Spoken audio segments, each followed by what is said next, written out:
Hello, everybody. This is Revan here, and you've read the title correctly. Apparently, the Naruto Storm Trilogy or Legacy collection is going to have the online battle modes in Storm 2 and 3, despite what many people might have thought before, where they weren't going to include the online battle modes for Storm 2 and 3. And this confirmation comes from an article from Gamatsu, which I think this article shortly came out after the Japanese trailer leaked or dropped. But that doesn't really matter too much when it came out.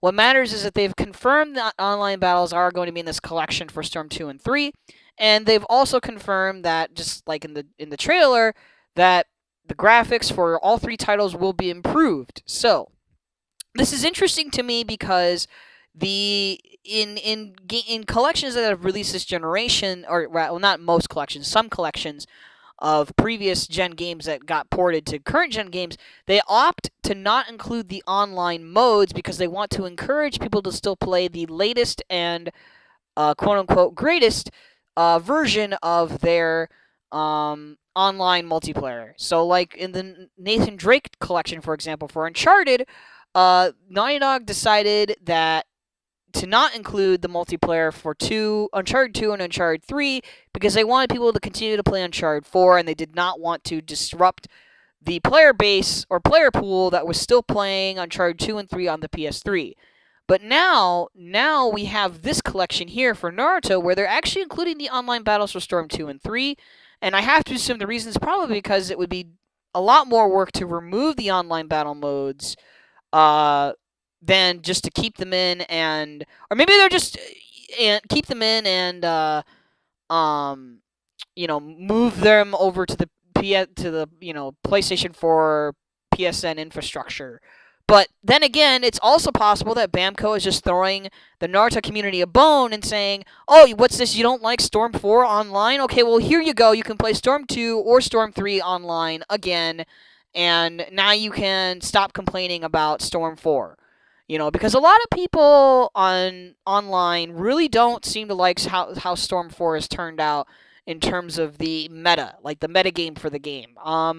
Mainly because switching has become such a focus of the metagame, and CyberConnect 2 didn't really think that far ahead how much of an impact this one mechanic would have on how people play the game. But it not only resulted in a ton of glitches and stuff and exploits that eventually got patched in the Road to Boruto release of the game, but it also resulted in a bunch of strategies revolved around switching. Like, okay, switching to fake out somebody when you're dashing at them, or switching to make yourself safe, like make certain jutsus safe, make certain assists safe. It's. I mean, I thought at first the switching stuff was interesting. I thought it would make the game, obviously more fun, and it does, but it led to a lot of, I guess, problematic stuff, and that's sort of what has made the online in Storm 4 unappealing for a lot of people, myself included. Um, and while Storm 2 and 3 aren't probably any better, for some people, they are. For some people, Storm 2 and 3 online are better. And they'll be happy to go back to Storm 2 and 3 online as opposed to Storm 4. Especially because Storm 2 and 3 have characters that Storm 4 does not. Like, for instance, if they keep Lars in Storm 2, that's automatically a reason to go back and play Storm 2 on the in this collection online, because you could play with Lars again if you wanted to. And then Storm 3 has Sasuke that's not in Storm 4. Stuff like that. Sure, it's just like one character, and one of them isn't necessarily a brand new character, but still, that would be very reason enough to go back and play those titles online. Now, unfortunately, of course, they have not gone in and gone ahead and added online battles to Storm 1. I think that would have been outside the scope of this project because, that means they'd have to craft online matchmaking and new menus and netcode and everything like that for Storm 1. And so that's understandable they wouldn't do that for Storm 1. Would have been nice, but that's alright. People will be happy enough to play Storm 1 with their friends locally anyway.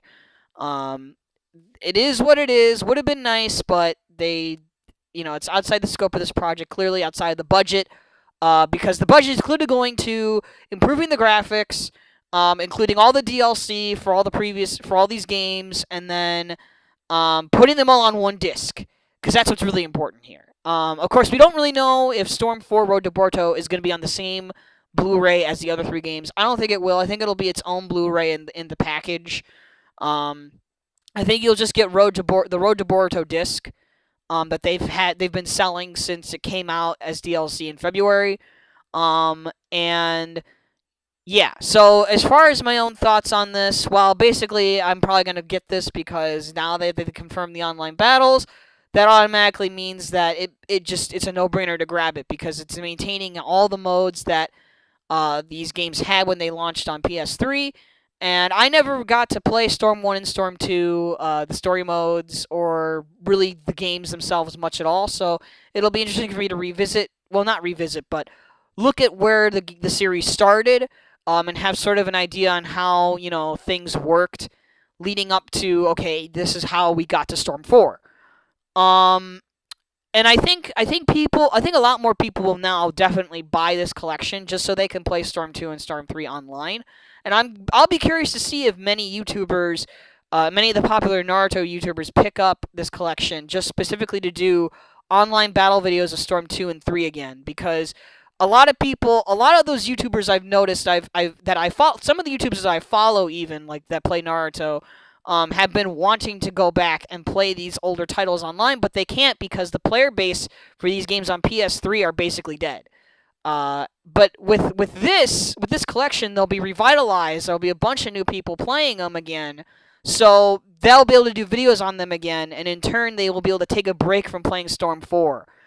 They don't have to play Storm 4 anymore. They can play these older games they might have liked better. Yeah.